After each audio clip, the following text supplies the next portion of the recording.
I always thought of myself as a devoted wife and mother. My marriage wasn't perfect, but it was stable, a well-worn routine of predictable days and quiet evenings. My husband, Steve, and I had settled into a life of comfortable indifference.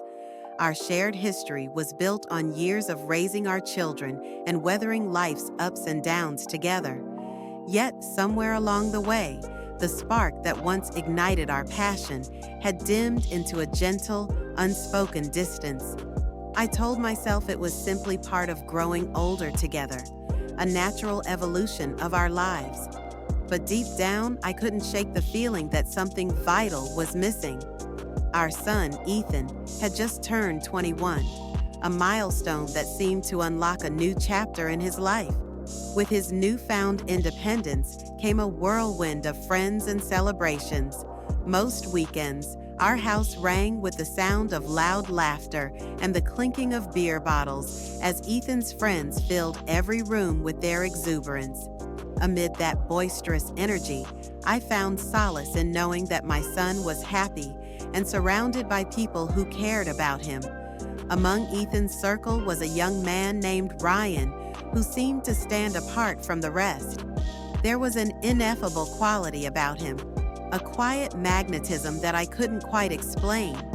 Ryan was tall, with sandy blonde hair and an easygoing charm that lit up every room he entered. Polite and respectful to everyone, he carried himself with a confidence that was both gentle and compelling. At 24, he was barely older than Ethan, yet there was something about his presence that stirred emotions in me I had long thought dormant. The first spark. It all began on a lazy Saturday afternoon. Ethan and his friends were by the pool, their laughter and shouts of joy mingling with the summer heat. I was in the kitchen, carefully preparing snacks and arranging platters of sandwiches when Ryan appeared at the doorway. He walked in, dripping wet from the pool, and without hesitation, shirtless and disarmingly sincere, addressed me with a warm smile. "Mrs. Carter," he said, his voice soft and inviting, "do you need any help?" I tried to keep my eyes on the platter, offering a polite, "No, thank you, Ryan. You should go back and enjoy yourself." But he didn't leave. Instead, he lingered by the counter, watching me with an intensity that made my heart skip a beat. "You always take such good care of everyone," he murmured gently. "You deserve to relax too." Those words caught me off guard. For a moment, I forgot how to breathe. It wasn't merely the compliment, it was the way he said it, as if he saw something in me that had been hidden away for years. I laughed nervously, brushing off the encounter with a half-hearted, "That's what moms do." Yet, as the day passed and the laughter from the pool continued, I couldn't help but notice him again and again. The way his laughter filled the room, the casual ease with which he found excuses to linger near the kitchen. A growing connection.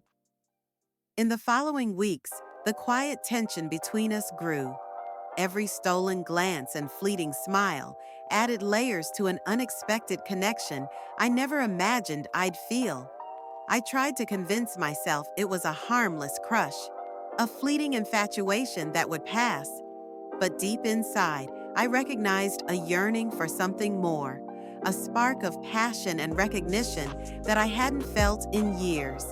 Then, one evening, everything changed. Ethan had gone out with his friends, leaving the house unusually quiet and still. The familiar silence that once comforted me now felt like an invitation. In the soft glow of the kitchen light, Ryan and I found ourselves alone. The absence of the usual clamor created a space for truth to emerge. "Mrs. Carter," Ryan began hesitantly, "I know this might sound strange, but I see something in you, something vibrant and alive that seems hidden beneath all the responsibilities and routine. You've given so much to everyone around you. Don't you ever wonder what it would be like to live for yourself, even just for a little while?" His words echoed in the quiet room, stirring memories of dreams long abandoned. I remembered the woman I once was, a woman who believed in passion, adventure, and the thrill of possibility. Over the years, I had lost myself in the roles of wife and mother, sacrificing pieces of my identity to keep the family whole. As Ryan spoke, a torrent of emotions washed over me. I felt a bittersweet mix of guilt, longing, and liberation. The steady, predictable rhythm of my married life had become a cocoon that both comforted and confined me. In his sincere gaze, I saw a reflection of the person I had been and the person I could still become. A woman deserving of love, laughter, and the unexpected beauty of rediscovery. A moment of vulnerability. That night, as the house settled into silence, we talked quietly in the kitchen. We shared our fears and our dreams, two souls meeting in a space where vulnerability replaced routine. In the warmth of that conversation, I realized that life, with all its imperfections, still held moments of magic and possibility. I began to understand that it was never too late to rediscover the spark that once set my heart ablaze. In the days that followed, I found myself caught in a delicate balance between duty and desire. I cherished the love I had for my family, yet I also embraced the profound truth that I too deserved to be seen, heard, and loved for who I was. Ryan's presence was a reminder that even in the midst of life's responsibilities, there was room for unexpected tenderness and the hope of new beginnings. This journey was not without its inner turmoil. Each day brought moments of self-reflection, questioning the path I had chosen and the life I had built. There were quiet tears shed in the solitude of the night and hesitant smiles in the light of dawn, a testament to the complexities of love and longing. But through it all, I began to understand that every chapter of life, no matter how familiar, holds the promise of transformation if one is brave enough to embrace it. The turning point. After Ethan had gone out with the rest of his friends, the house fell into an unusual, almost eerie quiet, a silence that contrasted sharply with the usual chaos of young voices echoing through our rooms. Ryan, however, stayed behind, claiming he wasn't feeling well. Moved by concern and an inexplicable pull, I offered to make him some tea and invited him to sit with me in the living room.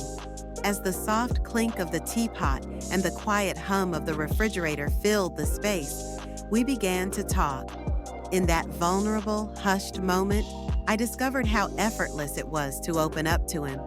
Ryan listened with an intensity that I hadn't experienced in years, his eyes fixed on mine, unwavering and filled with a compassion that cut through the numb routine of my everyday life.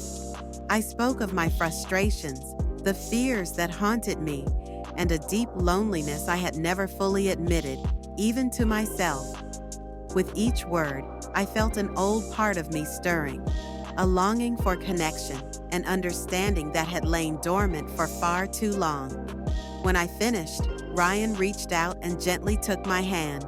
His voice, barely above a whisper, broke the silence. "You're incredible, Mrs. Carter. You deserve to feel alive."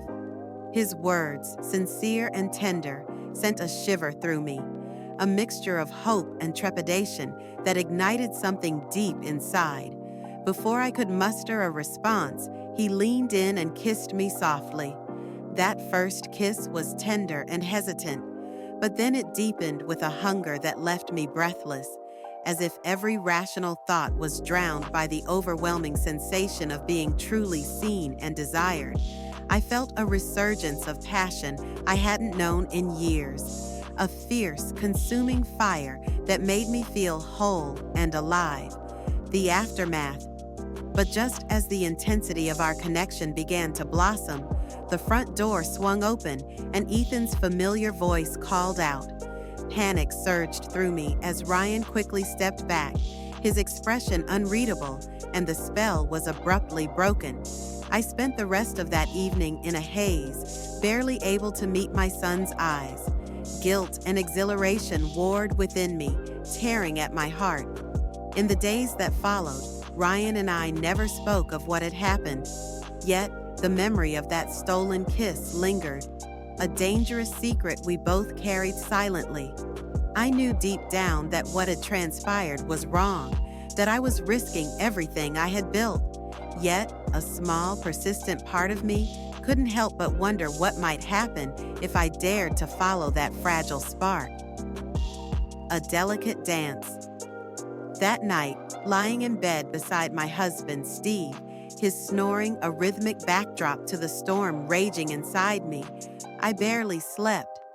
My mind replayed the kiss over and over, the warmth of Ryan's lips, the gentle yet insistent way his hand lingered on mine, the intensity of his gaze that seemed to promise a return to forgotten dreams. It had been so many years since I had felt such passion. I found myself torn between terror at the consequences and a desperate craving for that newfound intimacy. The following day, I tried with every ounce of willpower to avoid Ryan. With Ethan busy on a group project, I assumed that meant he wouldn't be around, and I clung to that assumption as a lifeline. Yet, as if fate were determined to test my resolve, the doorbell rang in the late afternoon. My stomach dropped when I opened the door to find Ryan standing there, holding a small box of tools. "Ethan mentioned you needed help fixing the cabinet in the laundry room," he said casually, though his eyes betrayed a flicker of something deeper, nervousness perhaps, or the unspoken longing that had drawn us together. I hesitated for a moment before stepping aside, allowing him in. "It's in the back," I said stiffly as I led him down the narrow hallway. The air between us was charged with unspoken tension, each step echoing the turmoil inside my heart. In the quiet of the laundry room, as Ryan worked on the stubborn cabinet, his usual charm was replaced by an almost palpable solemnity. I watched him from the doorway, my mind swirling with conflicting emotions, guilt for betraying the familiar, safe routine of my life with Steve, and a desperate yearning for the passion and recognition that Ryan had awakened in me. Every creak of the old cabinet seemed to mirror the creaks of my own heart, strained under the weight of secrets and the possibility of transformation. A dangerous allure that day marked the beginning of a tumultuous inner journey. In the weeks that followed, each encounter with Ryan became a silent conversation of glances and half-spoken words. I oscillated between the comfort of my well-worn life and the intoxicating promise of something new, a chance to reclaim parts of myself long buried beneath the roles of wife and mother. I questioned everything. Was it betrayal or liberation? Could I risk the life I knew for the possibility of feeling truly alive again? Each night as I lay in bed, listening to Steve's gentle, oblivious snores, I was haunted by the memory of Ryan's kiss. It was as though a door had been cracked open in my soul, letting in a cool breeze of desire and regret. I was terrified of the consequences, yet I craved that feeling, the taste of forbidden passion that reawakened dreams I thought were lost forever. In that small, quiet house where routine had once ruled, a delicate, dangerous dance had begun. With every shared look and every lingering touch, I found myself teetering on the edge of a life that promised both heartbreak and an intoxicating sense of renewal. And even as I struggled with the guilt of what had transpired, a part of me, fragile yet unyielding, held on to the hope that perhaps, just perhaps, I could learn to live again with all the raw, unbridled emotion that had been dormant inside me for far too long. The unraveling hovering near the doorway, with an unusual seriousness, unsure whether I should leave or stay, my heart pounded so loudly that I was convinced he could hear each desperate beat. The silence between us was thick with anticipation and regret, every second stretching into an eternity. When Ryan finally finished his task, he turned to face me, his expression unreadable. "Mrs. Carter," he began, his tone hesitant, "about the other night." I interrupted him, my voice trembling with a mix of fear and longing. "It was a mistake, a moment of weakness," I managed to say, though every word felt like a betrayal of the truth that surged beneath my skin. Before I could steady myself, Ryan stepped closer. I instinctively backed away until my back hit the wall, trapping me in a confined space where his presence was overwhelming. He was mere inches away now, and his clean, masculine scent filled my senses, pulling me in despite my protests. "Was it really a mistake?" he asked softly, his voice barely above a whisper. "Because I can't stop thinking about you, about how it felt to kiss you." In that moment, I fought the urge to deny it, to push him away. But the truth was undeniable. I couldn't stop thinking about him either. My resolve crumbled as his hand reached out and brushed tenderly along my cheek.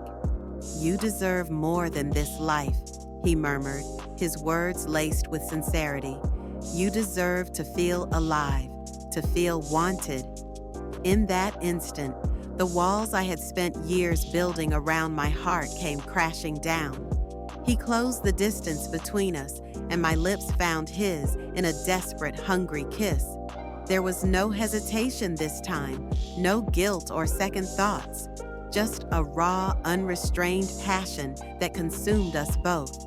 His hands roamed over me, igniting a fire I hadn't felt in years, a fire that made me remember what it meant to be desired, not just a wife or a mother, but a woman in the full, vivid spectrum of her emotions.